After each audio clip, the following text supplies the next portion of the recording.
प्रमुख संपूर्ण प्रोग्राम आरंभ संकल्प से सफलता संपूर्ण से। Hello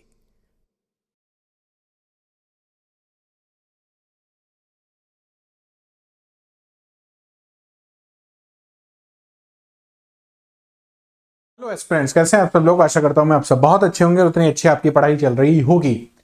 today is 10th of December. आज 10 दिसंबर की तारीख है और 10 दिसंबर की तारीख हमारे लिए इंपॉर्टेंट है। क्यों इंपॉर्टेंट है? आज के दिन मनाया जा रहा है ह्यूमन राइट्स डे, मानवाधिकार दिवस। एज अ यूपीएससी एस्पिरेंट्स और एज अ ह्यूमन बीइंग हमें ये पता होना चाहिए कि हमारे अधिकार क्या हैं। जी हाँ, ये मानवों के अधिकार हैं। यूपीएससी एस्पिरेंट जब होते हैं तब पॉलिटी की क्लास में कई सैकड़ों बार हम लोग क्या पढ़ते हैं, फंडामेंटल राइट्स पढ़ते हैं। आर्टिकल नंबर 12 से शुरू करते हैं, 12, 13, फिर आर्टिकल नंबर 14 से तो राइट शुरू हो जाते हैं और 35 तक हम लोग फंडामेंटल राइट्स पढ़ते हैं। लेकिन क्या आपने कभी सोचा है कि उन अधिकारों के अलावा भी, उन राइट्स के अलावा भी एक ऐसे अधिकार हम सबको मिले हुए हैं और वो अधिकार हमें इसलिए मिले हुए हैं कि हम क्या हैं? मानव हैं। Being a human, we all have some rights and those rights are known as human rights। और आज उन्हीं ह्यूमन राइट्स को सेलिब्रेट करने का दिन है। आज है 10 दिसंबर, जिसे मनाया जाता है as a human rights day. तो आज हम इन्हीं ह्यूमन राइट्स की बात करेंगे। साथ ही साथ will try to connect these human rights with the constitution of India. हमारे कॉन्स्टिट्यूशन में भी बहुत सारे अधिकार दिए गए हैं। We will try to connect की ह्यूमन राइट्स और भारत के संविधान में कौन कौन सी चीजें कनेक्टेड हैं। चलिए शुरू करते हैं। The corner stone of dignity, that is human rights. Why today? सबसे पहले ये समझते हैं कि भाई आज, ये तो मान लिया कि 10 दिसंबर है, 10th ऑफ दिसंबर, लेकिन आज ही के दिन क्यों मानवाधिकार दिवस मनाया जाता है? Why today we are celebrating Human Rights Day? So anniversary of the adoption of Universal Declaration of the Human Rights, that is known as UDHR। तो आज ही के दिन क्या एक्सेप्ट हुआ था, अडॉप्ट हुआ था? आज ही के दिन अडॉप्ट हुआ था universal declaration of human rights. और किसने इसे अडॉप्ट किया था? इसे अडॉप्ट किया था यूएनजीए ने। किसने? यूनाइटेड नेशन जनरल असेंबली ने। On the 10th of December, UNGA has adopted UDHR, that is Universal Declaration of the Human Rights। और कब अडॉप्ट किया था? 10 दिसंबर 1948। आजादी, भारत को आजादी मिली थी 1947 में। उसके करीब एक साल बाद 1948 को 10 दिसंबर के दिन यूनाइटेड नेशन जनरल असेंबली ने एक चीज अडॉप्ट की, और उस चीज जो अडॉप्ट की वो एक डिक्लेरेशन था। और किस चीज का डिक्लेरेशन था? वो यूनिवर्सल डिक्लेरेशन था ऑन द ह्यूमन राइट्स।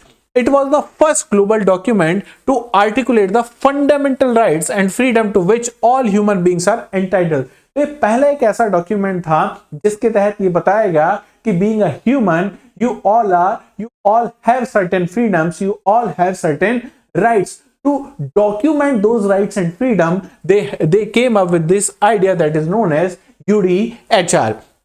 और इस साल की अगर अपन थीम की बात करें, आज की इस बार के ह्यूमन राइट्स डे की थीम की अगर अपन बात करें तो it is right for all, dignity for one. Right for all, dignity for one. ये ध्यान रखिएगा, यूपीएससी के प्रीलिम्स में कई बार इस तरीके से सवाल भी पूछे जाते हैं। तो this is the theme for 2025 human rights day. तो आपको उम्मीद करता हूं ये समझ में आ गया होगा कि आज ही के दिन ह्यूमन राइट्स डे क्यों मनाया जाता है। अब एक बार ये भी देख लेते हैं कि भाई हम लोग इसे क्यों पढ़ें।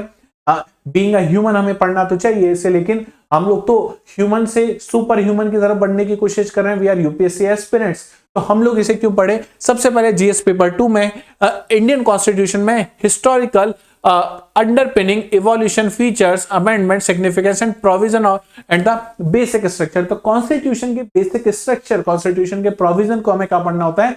जीएस पेपर 2 में पढ़ना होता है। और इसी में के अंतर्गत हम लोग एक चीज पढ़ते हैं, part 3 of the constitution, that are known as rights, तो उन्हीं राइट्स में हम लोग ह्यूमन राइट्स भी देखते हैं। इसके अलावा सोशल जस्टिस की अगर अपन बात करें, mechanism, laws, institution and the bodies constituted for the protection and the betterment of the vulnerable section. तो सोशल जस्टिस में भी आपको ह्यूमन राइट्स देखने को मिलेगा, जहां पे हम बात करते हैं वल्नरेबल सेक्शंस के बारे में। और आईआर में आपको पता होगा, we have to understand certain bodies that is UNHRC is United Nation Human Rights Commission। तो इसका स्ट्रक्चर कैसा है, ये कैसे काम करता है, इसके बारे में भी हमें कहां पे पढ़ना होता है, इंटरनेशनल रिलेशंस में पढ़ना होता है। एक बार यहाँ पे सवाल भी देख लेते हैं कि प्रारंभिक परीक्षा में किस तरह के सवाल यहाँ से पूछा जा सकता है। तो with reference to the universal declaration of the human rights, consider the following statement. First is, it is legally binding treaty for all united nation member state. क्या ये लीगली बाइंडिंग है? तो नहीं। It served as the foundation for the International Convent on the Civil and the Political Rights। बिल्कुल बात सही है। इसी से क्या निकल के आए हैं? इसी से निकल के आए आपके civil and political rights. India was not a signatory to the original declaration 1948। तो स्टेटमेंट नंबर 2 एकदम सही है, बाकी दोनों स्टेटमेंट कैसे हैं? गलत है। Yes, India was the signatory member of this declaration. अगर मींस मुख्य परीक्षा में सवाल पूछना हो तो किस तरीके से बन सकता है? The National Human Rights Commission, that is NHRC, was often being termed as the toothless tiger. Critically analyze the structural limitation of the NHRC and suggest measure to strengthen it। बहुत ही अच्छा सवाल है। जब भी आप बात करोगे ह्यूमन राइट्स की, आगे मैं आपको बताऊंगा कि भाई आपने कई बार सुना भी होगा, पुलिस कस्टडी में किसी की डेथ हो गई, जेल में किसी की डेथ हो गई, उसके बाद ह्यूमन राइट्स वाले लोग पहुंचते हैं। लेकिन एनएचआरसी जब पहुंचती है तो वो किस तरह से काम करती है? टूथलेस टाइगर की तरह काम करती है, उसके पास कुछ पावर नहीं है। तो इस क्वेश्चन में आपसे यही पूछा गया कि भाई उसका स्ट्रक्चर बताओ, एंड जो आपको लगता है उसके पास पावर नहीं है, वो पावर आप उनको कैसे दे सकते हो। तो I have also given the structure of the answer here. First is introduction. In introduction just introduce this NHRC with this act, that is 1993 act। उसके बाद उसकी बॉडी, और बॉडी में आपको बताना है कि हाँ this is advisory in nature and it is lack of independent investigation staff, 1 year limitation period। तो इस सारी चीजें आपको ये बताएंगी कि how this NHRC is a toothless tiger। Now to conclude it, आपको सजेस्ट करने होंगे रिफॉर्म्स, और रिफॉर्म्स में आपको binding recommendation, financial autonomy, independent क्या होनी चाहिए, इंडिपेंडेंट इन्वेस्टिगेशन ये कर सके, ये सारी चीजें आप इसको कहां पे कंक्लूड कर सकते हो, अपने कंक्लूजन में लिख सकते हो। तो दिस वाज द क्वेश्चन जो आपके प्री और मेंस में बन सकते हैं। और एक बार ये सारा प्रेजेंटेशन हो जाए, एक बार ये क्लास हो जाए, उसके बाद I can guarantee you can easily right that answer. ठीक है, सबसे पहले बात करते हैं कि भाई ह्यूमन राइट्स क्यों कहा जाता है इनको, why they are known as human rights. जैसे आपने कई बार पॉलिटिक्स क्लास में सवाल सुना होगा कि why they are known as fundamental rights. अगर वो फंडामेंटल राइट्स नहीं बोलते तो क्या दिक्कत होती है, उनको और कोई राइट्स भी तो बोला जा सकता है। इसी तरीके से यहां पे अगर अपन बात करें तो why they are known as human rights, तो इसको समझने की कोशिश करते हैं। सबसे पहले इसके कोर डेफिनेशन पे चलते हैं कि what definition of the human rights is rights inherent to all human beings regardless of the race, sex, nationality, ethnicity, language, religion or any other status। Just being a human, you are entitled to these rights, whether you are male, female or you are third gender, whether you are from that nation or you are a foreigner, in that case also you are entitled to these rights। So that's why they are known as human rights। Applicable everywhere to everyone. सबसे पहले ये चीज पता होनी चाहिए कि human rights are universal in nature. That means if you are present in any of the country of this planet, you are entitled to these human rights. Next is can not be taken away except in some specific legal situation. और दो normal circumstances में हर इंसान इन rights के लिए क्या है, entitled है।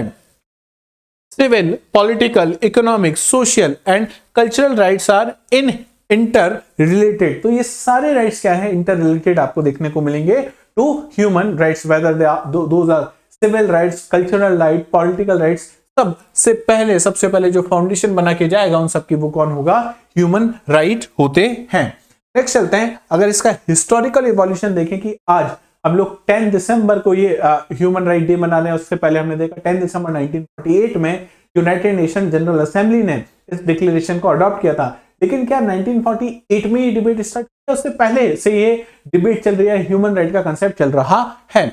तो सबसे पहले 539 बीसी में हम लोग पहुंचते हैं। उस समय एक बंदे का नाम आपको पता होना चाहिए, साइरस सिंडलर। इन्होंने क्या किया, he was the first charter of the human rights Babylon में। तो बेबीलोन में कब, 539 बीसी में सबसे पहले चार्टर आता है, किससे रिलेटेड था वो, ह्यूमन राइट से रिलेटेड था। उसके बाद इन 1512 एडी मैग्ना कार्टा आता है। मैग्ना कार्टा में क्या मिला आपको, establish that the king is subject to the law. अब किंग को भी किसके अंतर्गत आना पड़ा, कानून के अंतर्गत आना पड़ा, सब्जेक्ट टू द लॉ हो गया कौन, किंग।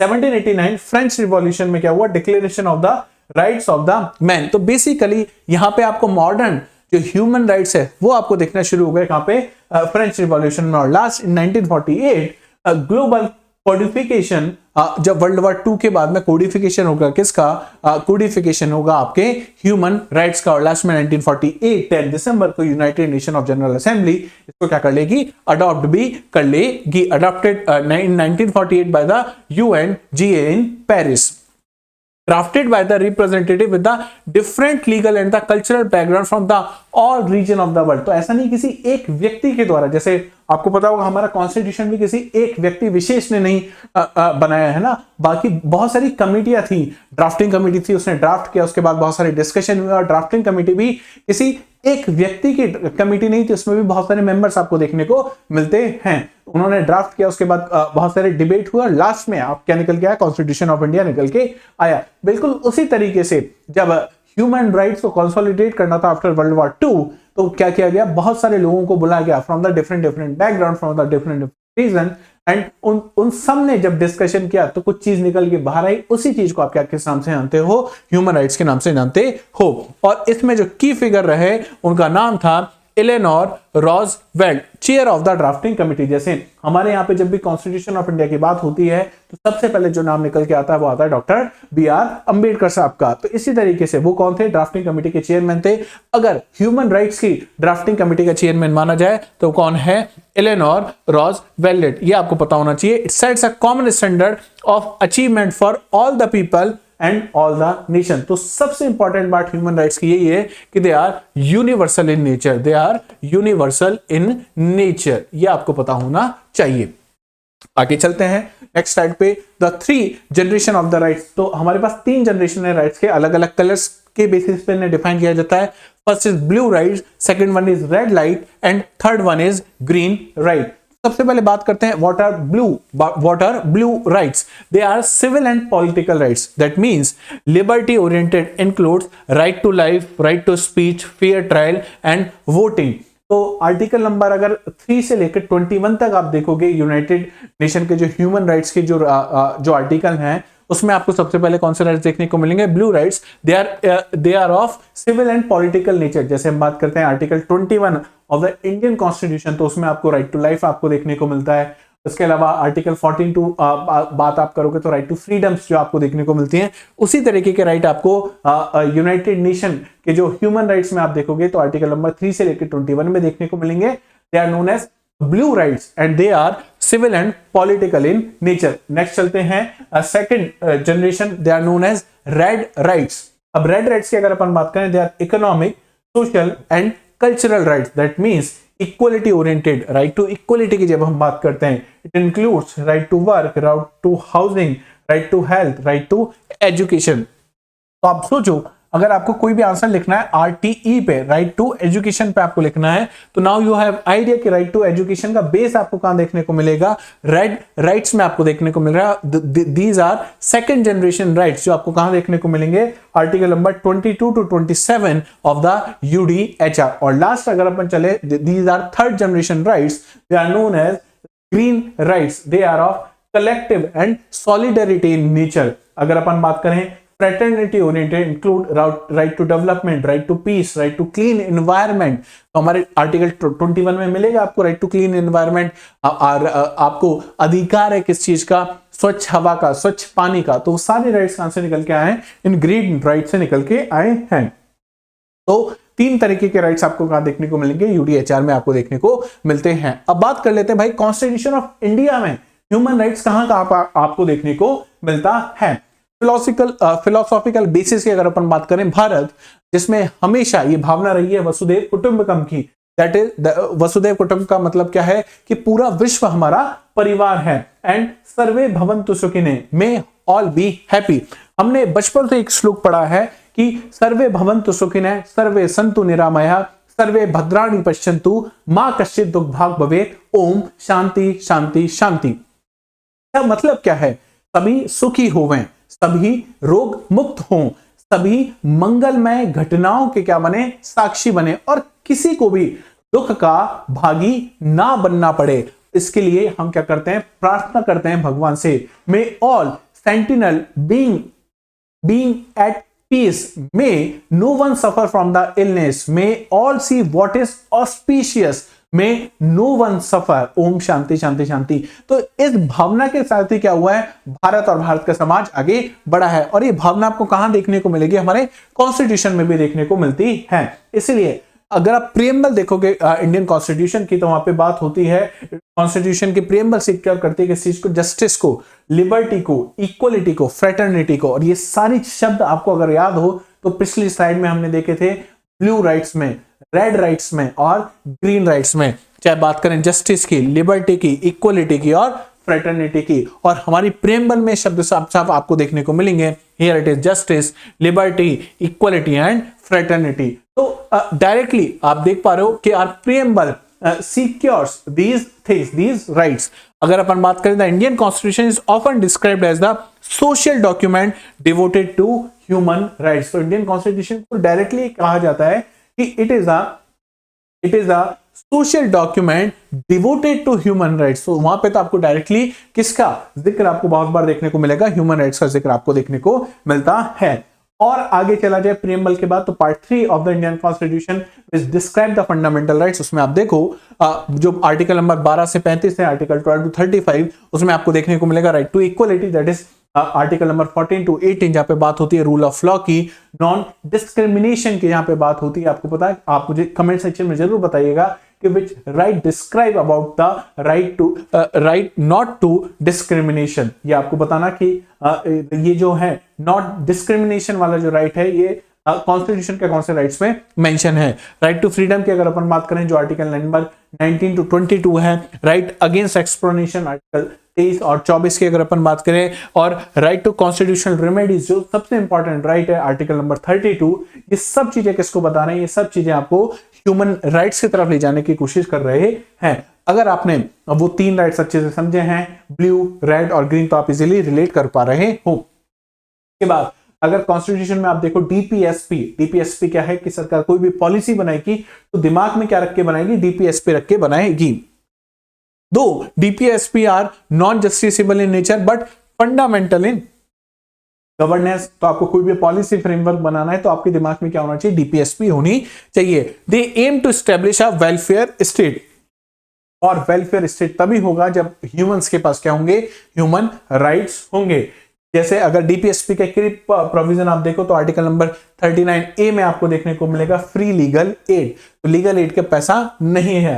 आर्टिकल नंबर 41 में आप देखोगे right to work and public assistance आपके पास है। Article number 43 living wages for the worker, और आर्टिकल 45 अर्ली चाइल्डहुड केयर। और इसी में से आपको पता होगा आरटीई निकल के है। तो सारी चीजें हमारे कॉन्स्टिट्यूशन में आपको क्लियरली मेंशन देखने को मिलेगी। इसके अलावा भी अगर आप देखोगे तो we have several laws which try to establish human rights in India. तो स्टैट्यूटरी लॉज की अगर अपन बात करें तो 1993 का ये एक्ट है जिसे कहा जाता है protection of human right act. क्या है ये, एस्टेब्लिश एनएचआरसी एंड एसएचआरसी। तो हमें पता है कि हमारी एक अपेक्स बॉडी एनएचआरसी, उसके बाद हर स्टेट की बॉडी है जिसे कहा जाता है state human right commission. It defined human right as the rights relating to life, liberty, equality and dignity of the individual guaranteed by the Constitution or embodied in the international convention। So इसमें दोनों की बात होती है, constitution of India के और international laws की भी बात होती है। और एनएचआरसी डिफाइन करता है ह्यूमन राइट्स को कैसे, कि it is right to life, liberty, equality and dignity of the individual. तो ये सभी चीजें जरूरी है किसके लिए, ह्यूमन राइट्स के लिए। इसके अलावा भी 1993 के एक्ट के अलावा भी we have several act, that is right to information act जो क्या लेके आता है, ट्रांसपेरेंसी लेके आता है। राइट टू एजुकेशन एक्ट 2009 में आया जो आर्टिकल 21A बना। उसके बाद SC/ST prevention of atrocity act है 1989 का, protection of women and the domestic violence act 2005। तो ये सभी चीजें किसको इंश्योर कर रही हैं, ह्यूमन राइट्स को इंश्योर करती हैं। कहां पे, इंडिया में। और ये कैसे राइट्स हैं, स्टैट्यूटरी राइट है, मतलब ये कॉन्स्टिट्यूशन में नहीं मिलेंगे, कॉन्स्टिट्यूशन के बाहर आपको देखने को मिलते हैं। बात कर लेते हैं इस इंपॉर्टेंट कमीशन की भी, that is NHRC, national human right commission. Establish हुआ था 12 अक्टूबर 1993 में। ये कैसा स्टेटस, कैसा स्टैट्यूटरी बॉडी है, नॉट कॉन्स्टिट्यूशनल। क्यों? क्योंकि इसका एक्ट है हमारे पास, इसलिए। कंपोजिशन अगर आप देखोगे तो इसमें एक चेयरपर्सन मिलेगा हु इज रिटायर्ड CJI और द जस्टिस ऑफ जज ऑफ सुप्रीम कोर्ट का कोई जज हो गया, चीफ जस्टिस ऑफ इंडिया होते हैं। इसके अलावा इसमें मेंबर्स आपको देखने को मिलते हैं। रोल क्या है, investigate violation, visit jail, reviews laws and promote human right literacy. तो ये ध्यान रखना कि इसका एक रोल ये भी है, प्रमोट ह्यूमन राइट लिटरेसी। तो आज मैं जो भी काम कर रहा हूं, जो भी चीज आपको बता रहा हूं, ये मैंने कहां से पढ़ी होगी या जो भी चीज पब्लिक डोमेन में मौजूद है वो कौन प्रोवाइड करवाता है, NHRC प्रोवाइड करवाता है। जुडिशरी एज सेंटिनल, तो जुडिशरी किस तरीके से काम करती है टू प्रोटेक्ट ह्यूमन राइट्स। देखो आर्टिकल नंबर 32 और 226 ये क्या करते हैं, पावर टू इश्यू रिट्स। चाहे बात करें हैबस कॉर्पस की, मैंडेमस के एटसेट्रा, 4 रिट्स हैं, ये आर्टिकल 32 और 226 के तहत मिलती हैं। ये कौन दे रहा है, जुडिशरी आपको दे रही है। इसके अलावा PIL रिवॉल्यूशन, जस्टिस भगवती की अगर अपन बात करें, PN भगवती की, उन्होंने क्या इंट्रोड्यूस किया, PIL that is public interest litigation, giving voice to the voiceless. कोई भी लिटिगेशन फाइल कर सकता है। एक्सपेंशन ऑफ आर्टिकल 21 सबसे ज्यादा जो एक्सपेंडेड आपको पता है, सबसे ज्यादा जिसको ज्यादा बार सुप्रीम कोर्ट ने बार बार जिस को इंटरप्रेट किया है, right to life, to include right to privacy. Puttaswamy case की अगर अपन बात करें, क्लीन एनवायरनमेंट भी इसके अंतर्गत आपको देखने को मिलेगा।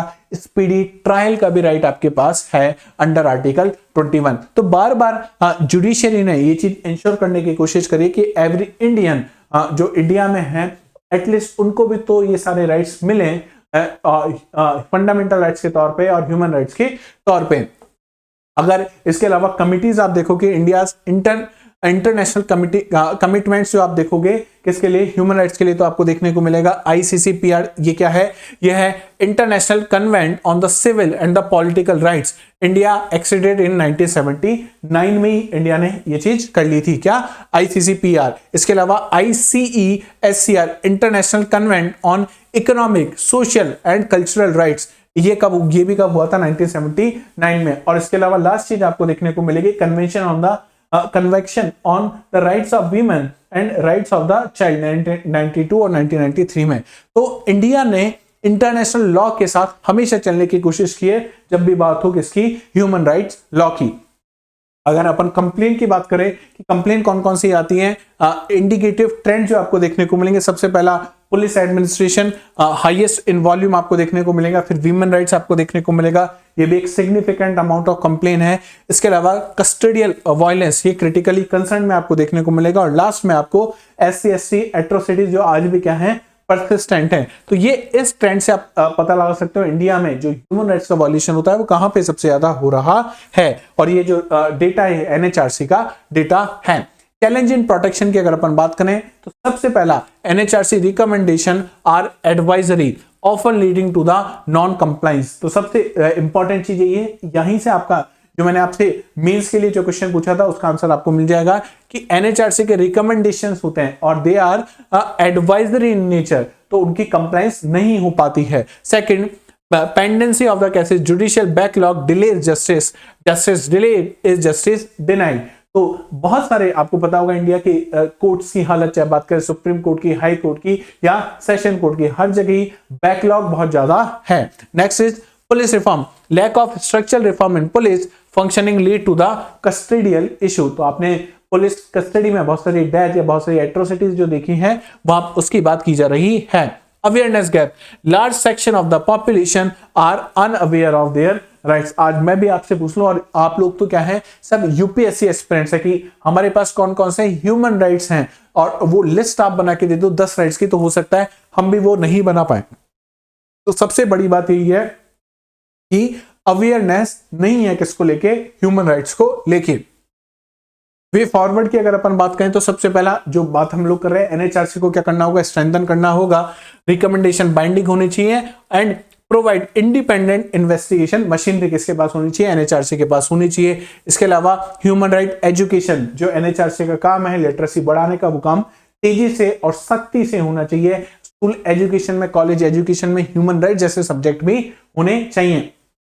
सिविल सोसाइटी की अगर अपन बात करें, एनजीओ की, मीडिया की, ये इनको अकाउंटेबिलिटी लेनी होगी कि ह्यूमन राइट्स क्या रहें, सिक्योर रहें। इस तरीके से ही हम लोग क्या कर सकते हैं, ह्यूमन राइट्स को सिक्योर कर सकते हैं। और लास्ट हम लोग खत्म करेंगे नेल्सन मंडेला के कोट से, the deny people their human rights is to challenge their very humanity. तो बहुत ही इंपॉर्टेंट कोट है, और इस कोट को आप यूज कर सकते हो आपके आंसर राइटिंग में, आपके ऐसे में, कहीं पे भी अगर ह्यूमन राइट्स की बात आती है तो this is all about the human rights 10th of December. और मैंने पूरी कोशिश की कि ह्यूमन राइट्स को हम लोग क्लब करके पढ़ सकें, किसके साथ, इंडियन कॉन्स्टिट्यूशन और इंडियन एक्ट के साथ। उम्मीद करता हूं कि आपको सेशन पसंद आया होगा। अगर सेशन पसंद आया तो प्लीज सेशन को लाइक करें, शेयर करें, और चैनल को सब्सक्राइब करना ना भूलें।